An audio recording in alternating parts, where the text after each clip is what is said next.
السلام علیکم ورحمۃ اللہ۔ کیسے ہیں آپ لوگ؟ خیر و عافیت سے ہیں؟ اللہ تعالیٰ آپ لوگوں کو خوش رکھے، آپ لوگوں کی زندگیوں میں اللہ تعالیٰ برکت ڈالے۔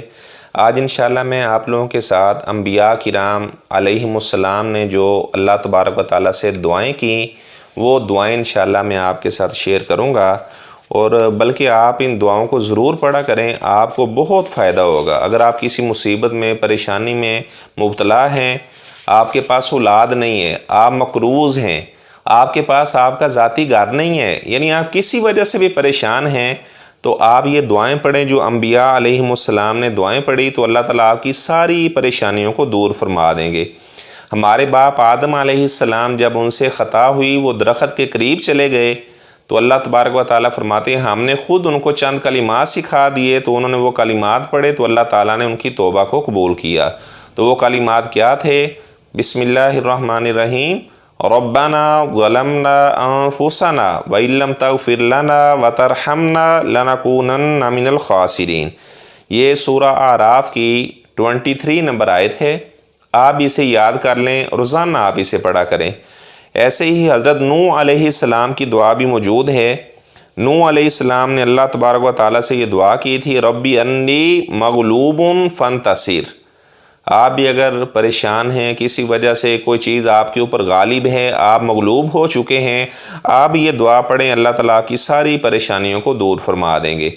ایسے ہی حضرت یعقوب علیہ السلام جب ان کو بیٹے کی جدائی کا صدمہ آیا، تو انہوں نے کون سی دعا پڑھی؟ وہ فرمانے لگے، انما اشکو بثی وحزنی الی اللہ وعالم من اللہ ما لا تعلمون۔ یہ 86 نمبر آیت ہے سورہ یوسف کی۔ آپ بھی یہ دعا یاد کر لیں۔ اگر آپ کو بے قراری ہے، انزائٹی ہے، آپ پریشان ہیں، آپ اس دعا کو پڑھیں، اللہ تعالیٰ آپ کی ساری پریشانیوں کو دور فرما دیں گے۔ ایسے ہی سیدنا یوسف علیہ السلام کی دعا بھی قرآن مجید میں موجود ہے۔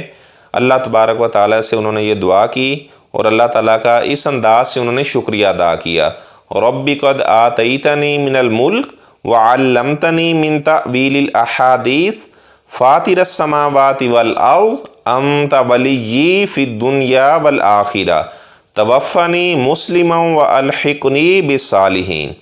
یہ بھی سورہ یوسف کی 101 نمبر آیت ہے۔ تو آپ یہ دعا ضرور یاد کریں، آپ اس کو پڑھیں، اللہ تعالیٰ آپ کو بہت زیادہ عزت، مقام، مرتبہ عطا فرمائے گا۔ اسی طرح سیدنا ایوب علیہ السلام کی دعا بھی موجود ہے۔ انہوں نے اللہ تبارک و تعالیٰ سے یہ دعا کی تھی، ربی انی مسنی الضر وانت ارحم الراحمین۔ یہ والی دعا انہوں نے اللہ تبارک و تعالیٰ سے کی، تو اللہ تعالیٰ نے ان کو، یعنی جس مرض کے اندر مبتلا کیا تھا، اللہ تعالیٰ نے اس سے انہیں شفا عطا فرما دی۔ ایسے ہی حضرت موسیٰ علیہ السلام کی دعا بھی موجود ہے سورہ طٰہٰ میں، ایسے ہی سورہ قصص میں، سورہ طٰہٰ میں موجود ہے۔ انہوں نے اللہ تبارک و تعالیٰ سے یہ دعا کی، رب اشرح لی صدری ویسر لی امری واحلل عقدۃ من لسانی یفقہوا قولی۔ ایسے ہی اگر کوئی آدمی اپنے بچوں کے رشتوں کی وجہ سے پریشان ہے، تو سورہ قصص کے اندر یہ دعا موجود ہے جو سیدنا موسیٰ علیہ السلام نے اللہ تبارک و تعالیٰ سے کی، ربی انی لما انزلت الی من خیر فقیر۔ آپ یہ دعا پڑھیں، اللہ تبارک و تعالیٰ آپ کی ساری اس طرح کی جو پریشانیاں ہیں، بیٹے اور بیٹیوں کے رشتوں کے معاملات ہیں، اللہ تبارک و تعالیٰ آپ کی پریشانیوں کو دور فرما دے گا۔ ایسے ہی دعائے یونس علیہ السلام، حضرت یونس علیہ السلام جب مچھلی کے پیڑ میں چلے گئے، تو انہوں نے اللہ تبارک و تعالیٰ سے کن یعنی کلمات کو انہوں نے پڑھا، تو اللہ تبارک و تعالیٰ نے انہیں غم سے نجات دی۔ اللہ تبارک و تعالیٰ کا وعدہ ہے کہ جو بھی کسی پریشانی میں، غم میں مبتلا ہو، تو ہم ضرور بھی ضرور ایمان والوں کو غم سے نجات دیتے ہیں۔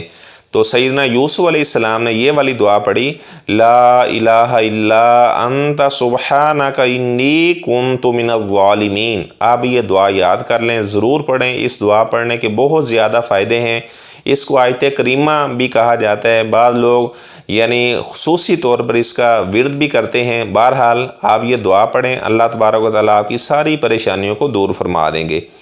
ایسے ہی حضرت عیسیٰ علیہ السلام نے بھی اللہ تبارک و تعالیٰ سے ان کلمات کے ساتھ دعا کی، اللہم ربنا انزل علینا مائدۃ من السماء تکون لنا عیدا لاولنا وآخرنا وآیۃ منک وارزقنا وانت خیر الرازقین۔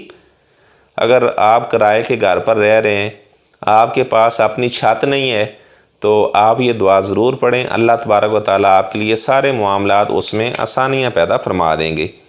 ایسے ہی حضرت ابراہیم علیہ السلام کی دعا، ربی جعلنی مقیم الصلاۃ ومن ذریتی ربنا وتقبل دعا ربنا اغفر لی ولوالدی وللمؤمنین یوم یقوم الحساب، آپ یہ دعا یاد کریں۔ ایسے ہی انہوں نے یہ بھی اللہ تبارک و تعالیٰ سے دعا کی تھی، ربنا لا تجعلنا فتنة للذین کفروا واغفر لنا ربنا انک انت العزیز الحکیم۔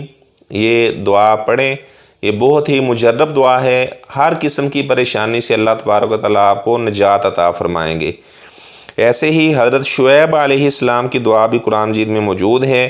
انہوں نے اپنی قوم کے لوگوں سے کہا تھا وَاسْتَغْفِرُوا رَبَّكُمْ ثُمَّ تُوبُوا إِلَيْهِ إِنَّ رَبِّي رَحِيمٌ وَدُودٌ۔ تو یعنی انہوں نے اپنی قوم کے لوگوں سے کہا کہ آپ استغفار کرو، اللہ تعالیٰ سے معافی مانگو، اللہ تعالیٰ اپنے بندوں سے بہت زیادہ محبت کرنے والے ہیں، شفقت کرنے والے ہیں۔ تو ہمیں بھی چاہیے کہ ہم بھی استغفار کریں، اللہ تبارک و تعالیٰ ہر تنگی سے نکلنے کا ہمارے لیے راستہ ہموار کر دیں گے، اسی طرح ہر غم سے اللہ تعالیٰ نجات دے دیں گے، ایسی ایسی جگہ سے ہمارے پاس رزق آئے گا جہاں سے ہمارا وہم و گمان بھی نہ ہوگا۔ میں اللہ تبارک و تعالیٰ سے دعا کرتا ہوں، اللہ تبارک و تعالیٰ ہمیں یہ دعائیں جو انبیاء علیہم السلام نے اللہ تبارک و تعالیٰ سے دعائیں کی، اللہ تعالیٰ ہمیں بھی یہ دعائیں کثرت سے پڑھنے کی توفیق عطا فرمائے۔